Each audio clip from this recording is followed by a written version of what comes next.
Hola, bueno, buenos días. Yo soy Rafa Castro, soy coordinador del grupo de la asistencia hospitalaria y desastre. Y me va a dar Tatiana Cuartas. Tatiana es enfermera del SAMU Asturias, ahora mismo movilidad Avilés, que es asistencial, es doctoranda del programa de doctorado de ISPA y es instructora en simulación por la Universidad de Barcelona. Y hoy nos va a comentar una sesión sobre la simulación de incidentes de múltiples víctimas. Bueno, explica un poco lo que es simulación y lo que estamos haciendo dentro del grupo que cubren algunos de los aspectos de la simulación. Empiezo, ¿verdad? Muy bien. Bueno, pues buenos días a todos y a todas. Nada, muchísimas gracias por estar aquí. Me imagino que habrá personas que sí sepan un poco de lo que vamos a hablar, que es esto de los incidentes de múltiples víctimas, y a lo mejor otras no. Entonces, por eso voy a hacer una breve introducción para luego entrar en que, bueno, transmitir un poco en qué estamos trabajando desde el grupo de investigación en asistencia prehospitalaria y desastres.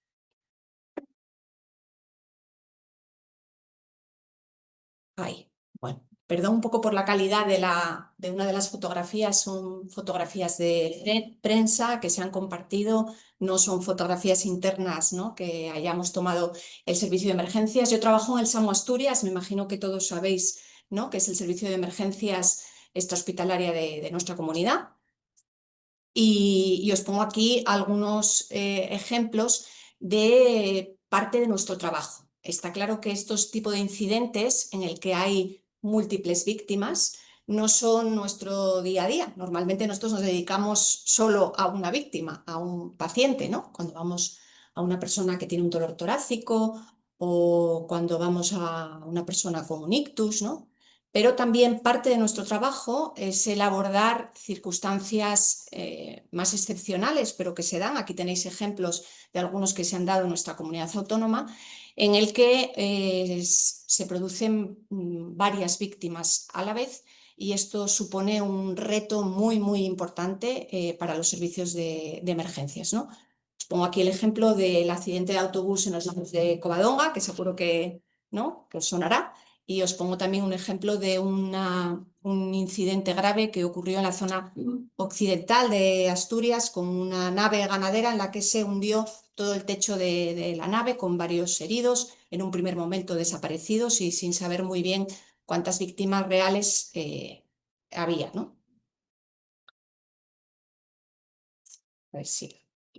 bueno, los incidentes de múltiples víctimas, según la definición que hace la Organización Mundial de la Salud, es un evento que genera muchas víctimas a la vez, simultáneas, y que los recursos locales, para poder manejarlos, necesitan disponer de unos procedimientos específicos que no son los procedimientos rutinarios a los que están habituados, ¿no? Con lo cual, abordar un incidente de múltiples víctimas desde los servicios de emergencias extrahospitalarios requiere un cambio de chip por completo, ¿no? Esto es algo bastante complejo. Nosotros estamos acostumbrados a trabajar con unos procedimientos concretos, en nuestro día a día lo hacemos de manera habitual todos los días, y de repente necesitamos cambiar completamente, hacer un vuelco de cómo vamos a abordar esta circunstancia, ¿no? Esto es muy complicado de entrenar, es muy complicado de adquirir estas habilidades y supone un reto fundamental. Yo creo que todos los servicios de emergencias a nivel global, mundial, tenemos este reto, ¿no? ¿Cómo adquirir estos conocimientos?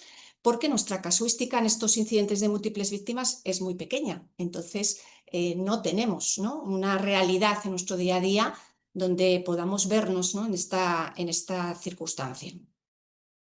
¿Cómo llegamos entonces a adquirir estos conocimientos y estas habilidades? Bueno, pues en principio los llegamos a adquirir como los puede adquirir cualquiera en otra temática concreta, que es ¿no?, con lo que los escalones que vienen marcados por lo que se llama la pirámide de Miller, ¿no? La pirámide de Miller son una serie de fases que todos pasamos para realmente llegar a poder hacer, en este caso, en el ámbito de la salud, una práctica clínica concreta con una seguridad para ese paciente o para esa víctima, y una seguridad para el entorno y una seguridad para el equipo, ¿no? En esta pirámide de Miller tenemos los dos primeros escalones que veis ahí, que es el sabe y el sabe cómo, donde nos manejamos en un contexto más teórico, ¿no? Existen diversas metodologías para que el alumnado o para que los profesionales, si es una formación continua, adquieran este sabe y este sabe cómo en esta parte teórica, ¿no? Metodologías diversas, algunas con más evidencia y otras con menos evidencia científica, aunque se aplican en el día a día, ¿no? Luego pasamos a un tercer escalón, que es el de muestra cómo, en el que, por supuesto, debe estar superado los dos primeros escalones, el sabe y el sabe cómo lo debemos tener integrado. Y entonces ahí empezamos a demostrar en un entorno de seguridad, de control, en un entorno controlado, empezamos a demostrar la práctica. Y ya en el último escalón, realmente vamos a un contexto real, ¿no? Y ejercemos nuestras habilidades, nuestra técnica, nuestra práctica clínica en ese contexto real, en un entorno supuestamente de seguridad, porque hemos pasado todos los escalones previos.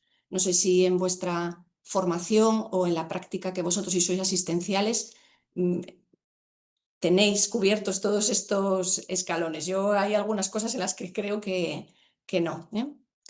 Bueno, a nosotros fundamentalmente como grupo y en este ámbito de los incidentes de múltiples víctimas tan complejo, lo que nos interesa fundamentalmente es este escalón, el de muestra cómo. Ahí es donde está trabajando el grupo de investigación en asistencia prehospitalaria y desastres en el contexto de los incidentes de múltiples víctimas, ¿no?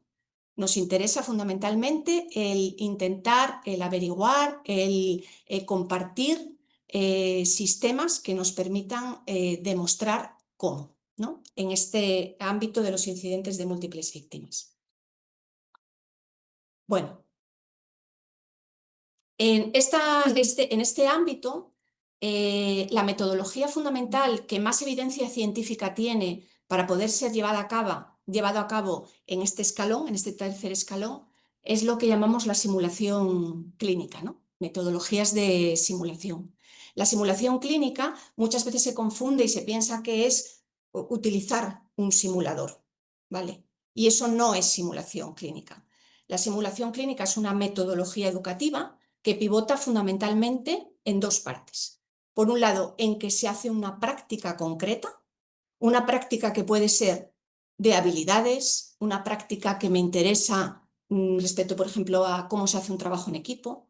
Voy a practicar una técnica concreta, voy a practicar un procedimiento, un protocolo concreto, voy a practicar unas tomas de decisiones, ¿vale? Con lo cual pivota, por un lado, esta metodología de simulación en una práctica que tiene un objetivo concreto y que está muy adaptada al perfil de alumno que tengo o de profesional, ¿no? que tengo. Y por otro lado, la otra pata en la que pivota esta metodología es en la retroalimentación. Tiene que haber una retroalimentación. Esa retroalimentación puede ser una retroalimentación tipo feedback, que luego vamos a ver un poco lo que es, una retroalimentación tipo debriefing, pero tiene que haber esa otra pata, ¿no? que es la retroalimentación. ¿Vale? Con lo cual, no confundamos en la simulación clínica con ponernos delante de un simulador. Vale, esta simulación clínica, esta metodología que sabemos que tiene evidencia científica porque transforma claramente los conocimientos de los alumnos y de los profesionales y transforma también la institución en la que están esos alumnos o esos profesionales, para hacerla para poder adaptarla, ¿no? más fácilmente a los objetivos concretos, ¿no? y a los perfiles de alumnos, el perfil de alumnos o profesionales que tenemos, se establece una división por zonas, que es lo que se llama Sim Zones, que yo lo que os traigo es una adaptación publicada por la Universidad de Barcelona, que es donde yo me he formado como instructora en simulación clínica. Lo que nos dice es que podemos trabajar en diferentes zonas, esta metodología educativa, y cada una de estas zonas va a tener unas características determinadas. A nuestro grupo de investigación nos interesan todas las zonas de esta metodología, ¿no? Nos interesan todas las zonas y estamos trabajando en todas estas zonas. La zona 0 serían aquella metodología de simulación en lo que fundamentalmente lo que hacemos es un entrenamiento autónomo. Vamos a generar recursos y algunos de ellos lo estamos haciendo, que luego os pongo ejemplos, para de qué forma autónoma los profesionales o los alumnos se formen en el contexto de incidentes de múltiples víctimas con un feedback del propio dispositivo. Vale, aquí lo digital juega a nuestro favor, ¿no? Luego tenemos unas gafas de realidad virtual ahí atrás, por si alguno lo queréis probar, ¿vale? Y el propio programa, el propio juego, me va a decir cómo lo estoy haciendo. Tengo un feedback, ¿vale? Automático. Nos interesa esta zona al grupo de investigación y, de hecho, estamos trabajando en elaborar contextos y escenarios de realidad virtual, ¿no? Que luego os pongo algún ejemplo. Nos interesa, por supuesto, la zona 1, que es aquella en la que vamos a trabajar para practicar habilidades técnicas. Quiero practicar la intubación orotraqueal. Quiero practicar la clasificación de víctimas en un incidente de múltiples víctimas. Entonces trabajo y simulo en una zona 1, ¿no? En esta zona 1, la persona que va a generar, aquí sí que necesitamos un instructor. En la zona 0 podemos tener un instructor que nos contextualiza un poco lo que vamos a hacer, por ejemplo, a través de esas gafas, pero no está presente con nosotros mientras hacemos esa práctica. En la zona 1 este instructor está presente y, además, la retroalimentación que nos hace es una retroalimentación más constante, ¿no? Directamente en ese propio escenario, en el que nos puede ir corrigiendo de cómo estamos haciendo esa técnica. La zona 2 sería una zona en la que vamos a practicar más lo que son las tomas de decisiones, ¿no? En esta, el instructor también está presente y la retroalimentación que tenemos puede ser una retroalimentación directa, a la vez que nosotros estamos haciendo ese ejercicio, o puede ser una retroalimentación posterior, que es lo que llamamos un debriefing, que igual os suena, ¿no? El que posteriormente, cuando terminamos de hacer esa práctica, nos reunimos, y muchas veces en otra sala, en otro sitio, y hacemos una reflexión sobre el ejercicio que hemos hecho en la práctica, ¿no? La zona 3 nos iríamos ya a dinámicas de equipo con complejidad del sistema. Esto es lo que muchos de vosotros os sonarán los simulacros. ¿Os suena lo de los simulacros? ¿No? Alguna vez habréis participado en algún simulacro, ¿no? Intentamos recrear en un contexto ya de complejidad, con alta fidelidad, es decir, intento que el contexto que yo estoy recreando, el escenario que estoy recreando, sea lo más parecido a la realidad, ¿vale? Y en la retroalimentación que voy a tener fundamentalmente es el debriefing posterior, donde se va a hacer una reflexión profunda de cómo ha sido ese simulacro, ¿no? A nosotros como grupo también nos interesa esta cuestión, ¿no? El desarrollo de estos simulacros y, sobre todo, cómo se hace ese debriefing, que muchas veces se hace sin ningún tipo de metodología concreta, ¿no? Y luego tenemos una zona 4, que sería el debriefing clínico, es decir, ha ocurrido un evento real, hemos tenido que intervenir de manera real y luego posteriormente hacemos un debriefing clínico. Nosotros estamos muy habituados a hacer debriefings en nuestra práctica clínica. No hablo de incidentes de múltiples víctimas, sino en nuestro día a día, ¿no? Nosotros llegamos a la base y es muy habitual hacer lo que llamamos el debriefing, ¿no? Clínico, porque estamos comentando sin metodología concreta, simplemente comentando, ¿no? Lo que creemos que hemos hecho bien o lo que creemos que nos hemos equivocado. Vale, tenéis algunas imágenes de alguna de las cosas que os he ido comentando. Vale, os voy a poner unos vídeos de algunos de los escenarios de realidad virtual en los que estamos trabajando y vais a ver un poquito la diferencia de unos a otros y luego lo comentamos, que sí, que me parece interesante. Tengo que ir con el ratón y no sé si veo...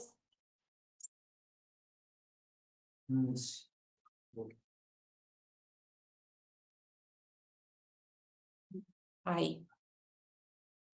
Vale. Bueno, pues aquí tenéis un ejemplo, ¿no? El que es un contexto en el que se simula un incidente de múltiples víctimas y en el que vamos a tener que empezar a hacer la clasificación de las víctimas, ¿no? Esta es una técnica, una habilidad, una técnica muy habitual que hacemos los servicios de emergencia. Lo que es la clasificación os sonará, por ejemplo, de la puerta de urgencias de un hospital, en el que también hacen un triaje, ¿vale? Pues nosotros hacemos un triaje, pero un triaje extrahospitalario y con unas metodologías diferentes, ¿no? En este caso estamos trabajando una habilidad concreta que la puede trabajar de manera autónoma una persona que se coloca las gafas y que, además, el propio sistema le va a dar una retroalimentación, un feedback de manera automática. A ver si podemos poner otro vídeo. Ahí, este, ¿vale? En este vídeo, bueno, pues es piloto respecto a un trabajo que estamos haciendo para intentar llevar al mundo virtual un tablero de simulación que hemos desarrollado, que luego lo tenemos ahí atrás para que lo podáis ver y que luego hablo un poquito sobre él, y que estamos trabajando un proyecto piloto para poder trasladarlo a la realidad virtual. Voy a pararlo y voy a poneros el siguiente, que me parece muy interesante. A ver si puedo. ¿Me lo pasas? Sí. Gracias. Ahí estamos. Vale, pues gracias. Veis que aquí hay una clara diferencia, ¿no? Porque estamos con un escenario en el que se ven personas reales, no vemos dibujitos, no vemos, ¿no? Estas figurantes pues requieren primero un proceso de maquillaje, adaptación, vestuario y luego hacer la grabación en un formato 360, lo cual implica muchísima menos tecnología y desarrollo posterior, y se puede hacer para multitud de situaciones en las que pueda ser interesante que una persona, un profesional, se coloque luego unas gafas de realidad virtual y vea estas imágenes en 360, ¿no? Como si estuviera metido dentro del propio escenario, y en el que pueda tomar decisiones concretas o simular habilidades concretas. Por ejemplo, en un congreso que fui, pues quien presentaba un vídeo de este tipo eran los profesionales que trabajan en un laboratorio de alta seguridad, y entonces se simulaban unos incidentes concretos o accidentes que podían ocurrir en el laboratorio y cómo se tenía que actuar, ¿no? Las tomas de decisiones que tenían que ir haciendo, con lo cual se puede adaptar a muchísimos contextos. No requiere mucha tecnología tampoco, una cámara con la que puedas grabar vídeos 360 y poco más, ¿no? Y bueno, y profesionales expertos en la temática concreta que te asesoren cómo tiene que irse haciendo el vídeo, ¿no? Bueno,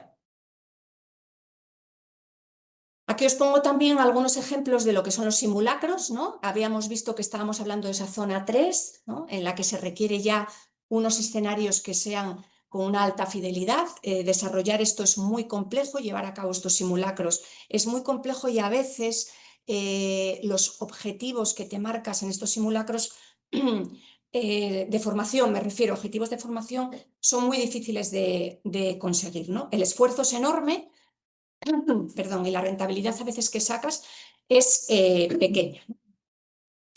Bueno, nosotros tenemos ya muy desarrollado lo que sería una herramienta muy útil, creemos, para lo que es fundamentalmente la zona 2 y para encaminarnos hacia la zona 3. Llevamos muchos años, casi 10 años, trabajando con ejercicios de tablero para practicar diferentes habilidades y tomas de decisiones en el contexto de los incidentes de múltiples víctimas. Y llegó un momento en que ya, pues bueno, por así decirlo, lo profesionalizamos, se hizo un proceso de diseño dentro de lo que es el contexto, el marco de un proyecto de investigación del ISPA 2023-2024, y al final pues el producto salió adelante. Podéis ver no un formato final, pero sí podéis ver algo muy parecido a lo que es el formato final en la mesa que tenemos al fondo. Y bueno, lo que es el producto, pues ganamos un sello de calidad y temas en el 2024, ¿vale? Pues más de 10 años de experiencia nos hicieron que todo aquel trabajo que estábamos haciendo en zona 2 con recursos creados y generados por nosotros mismos y apañándonos nosotros mismos, pues nos diese mucho conocimiento para saber exactamente qué es lo que queríamos y qué creemos que los servicios de emergencias quieren para poder formarse en esta zona 2, ¿no? Que fuera algo verdaderamente posible, realista, que se pudiera llevar a cabo, portátil, por supuesto, fácil, que lo pudiéramos llevar de un sitio para otro, adaptable, que además fuera agradable, que te apeteciese jugar y usarlo, y por supuesto económicamente asequible, ¿no? De ahí nació Mascas, ¿vale? Estamos registrados como diseño, ¿verdad?, industrial de la Unión Europea. Ya os digo que podéis ver un poquito, bueno, tocarlo, verlo y al fondo, que lo tenemos, ¿vale? ¿Qué podemos hacer con Mascas? Pues con Mascas nos podemos mover dentro de una amplitud importante de estas zonas que os comentaba, ¿vale? Podemos ir desde una zona 1 en la que queremos practicar alguna habilidad técnica concreta, ¿no?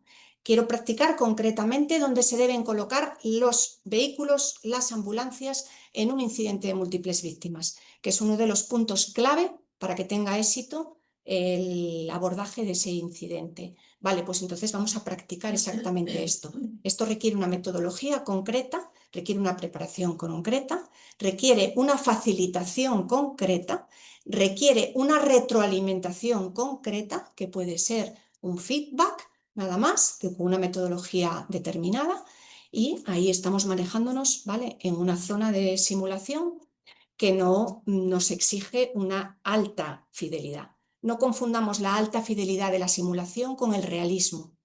La alta fidelidad o la fidelidad es cómo yo diseño ese escenario para intentar que sea lo más real posible, ¿vale? Y el realismo es una sensación subjetiva que tiene el alumno.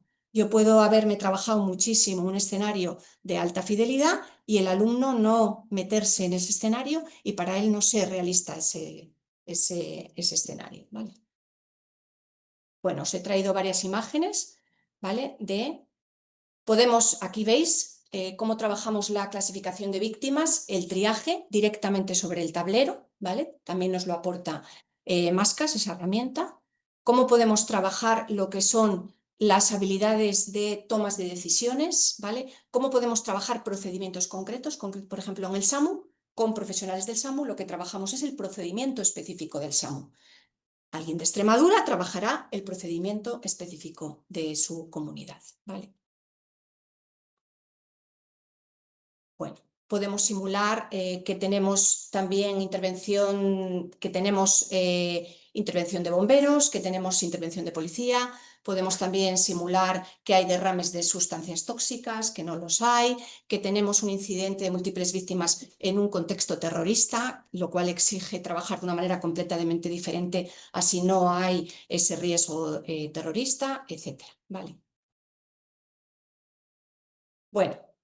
Y hay una cosa más que nos lo han pedido muchos de los profesionales con los que hemos utilizado las pruebas piloto de nuestro tablero de Mascas, y es que nos decían, oye, por la parte posterior, ¿no?, del tablero, pues echamos en falta el que pueda haber un escenario deportivo, el que pueda haber una vía de tren, y bueno, pues entonces avanzamos en el piloto y el tablero se puede utilizar ahora por las dos caras para simular diferentes escenarios, ¿vale?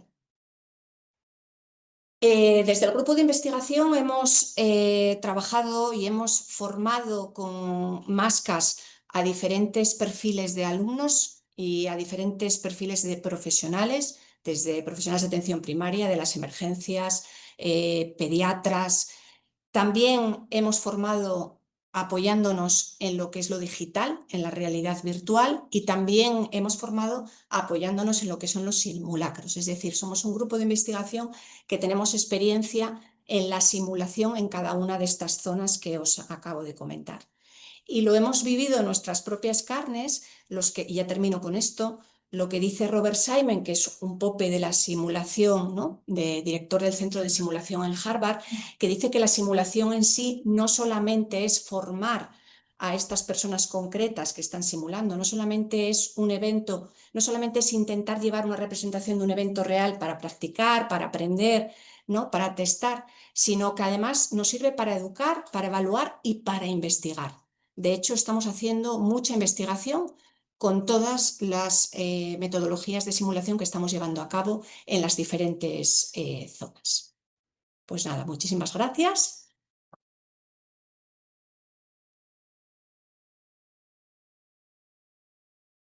Ya os digo que si luego queréis probar, ¿vale?, después cuando acabe la compañera que va detrás, las gafas, el tablero, pues lo tenemos ahí atrás. Y no sé si ahora es turno de preguntas.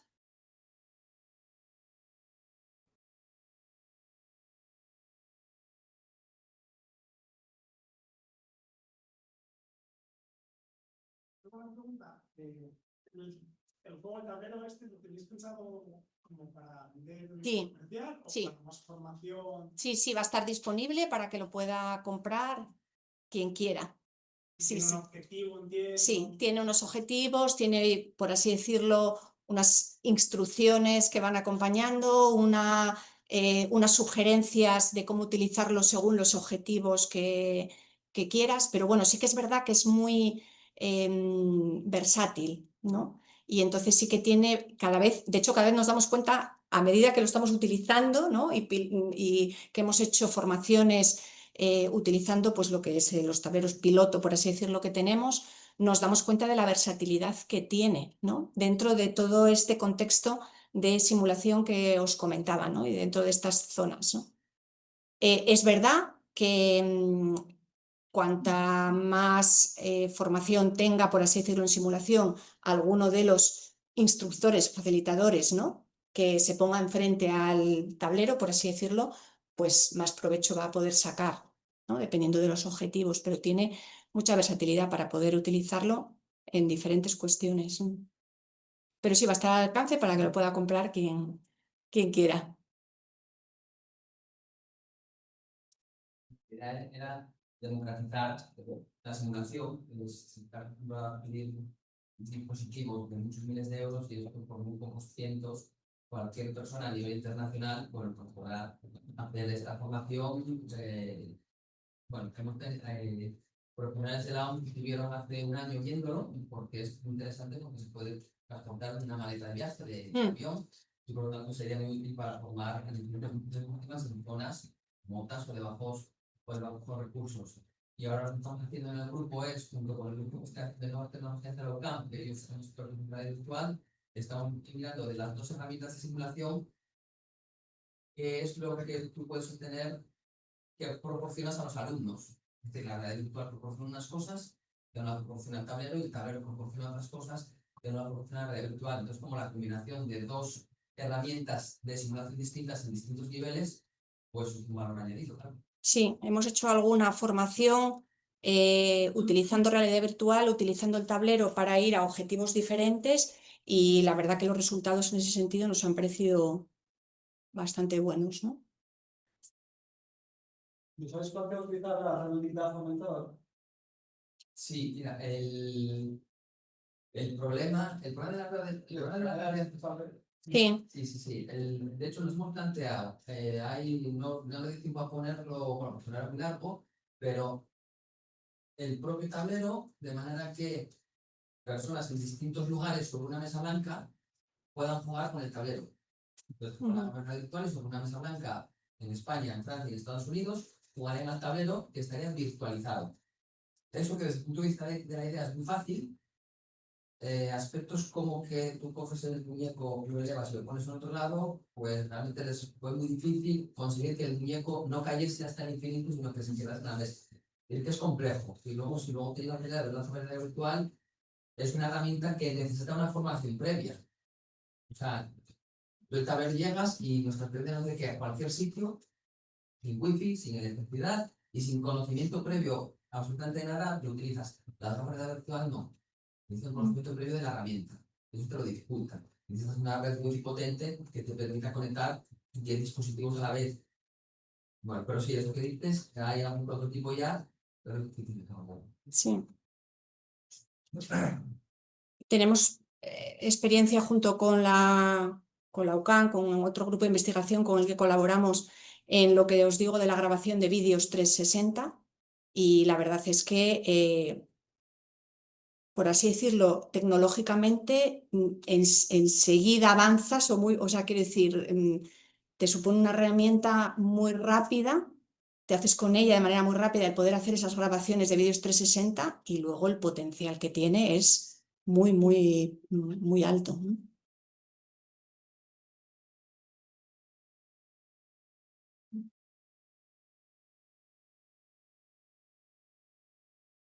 Bueno, yo he dejado ahí mi correo electrónico, si alguien luego necesita más información o lo que quiera, pues me escribís y nada, yo os contesto.